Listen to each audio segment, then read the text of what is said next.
ये है मेरे देवर का कमरा और ये रहा मेरा देवर।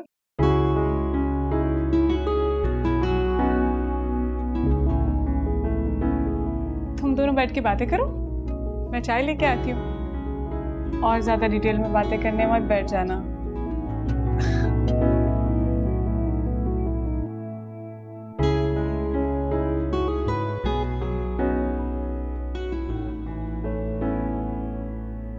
कहाँ जा रही हो? आप वो नीचे सबके पास ऐसे अच्छा नहीं लगता। इतनी जल्दी भी क्या? चली जाना थोड़ी देर में।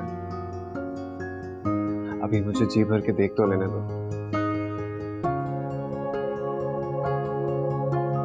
कैसा लगा तुम्हें हमारा कमरा?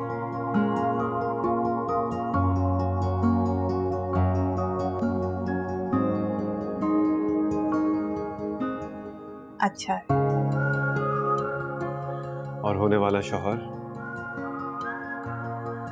आप वो मुझे आफरीन के पास जाना है। चली जाना, इतनी भी जल्दी क्या है? थोड़ी देर तो रुको। मुझे थोड़ी देर के लिए नहीं, उम्र भर के लिए रुकना है।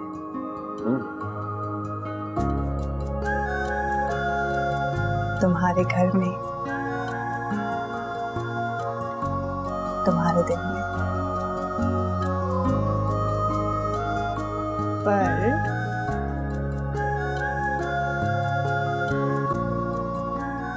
निकाह के बाद।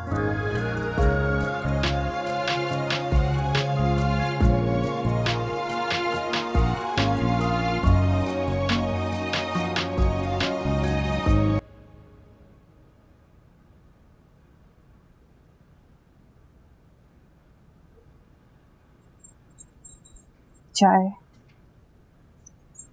मानो वैसे तुमने बात बताकर मुझे तो खुशी कर दिया। बड़ा सा घर, गाड़ियां, पैसा, यही सब तो मेरी ख्वाहिश थी हमेशा। वैसे कुछ कुछ तुम्हारी वजह से है, लेकिन ज्यादातर मेरी खूबसूरती की वजह से।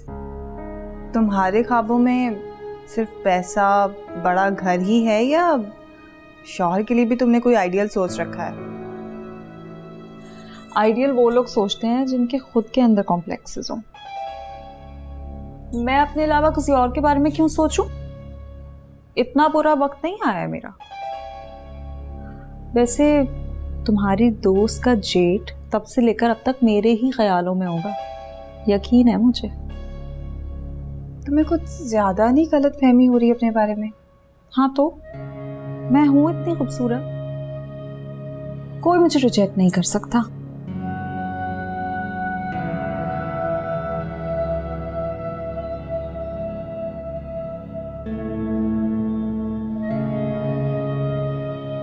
तुमने देखा तो उस बच्ची को कैसे हम सब में घुल मिल गई थी इतनी जल्दी। मैं समझती हूँ कि अगर वो इस घर में आ गई ना तो हम सबको जोड़ के रखेगी। कितनी तालीम है उसकी? छोटी बहन पढ़ रही है तो उसकी भी मुनासिब ही होगी। होगी क्या मतलब? आप क्या श्योर नहीं है उसकी एजुकेशन कितनी है? नहीं, श्योर तो मैं नहीं हूँ, लेकिन बेटा इतनी पढ़ी लिखी बहू का करना क्या है? हमें कोई नौकरी थोड़ी करानी है। नहीं, आप बात बिल्कुल ठीक कह रही हैं, हमें उसे नौकरी नहीं करानी। पर अम्मी, सिर्फ नौकरी के लिए ज़रूरी तो नहीं है ना तालीम।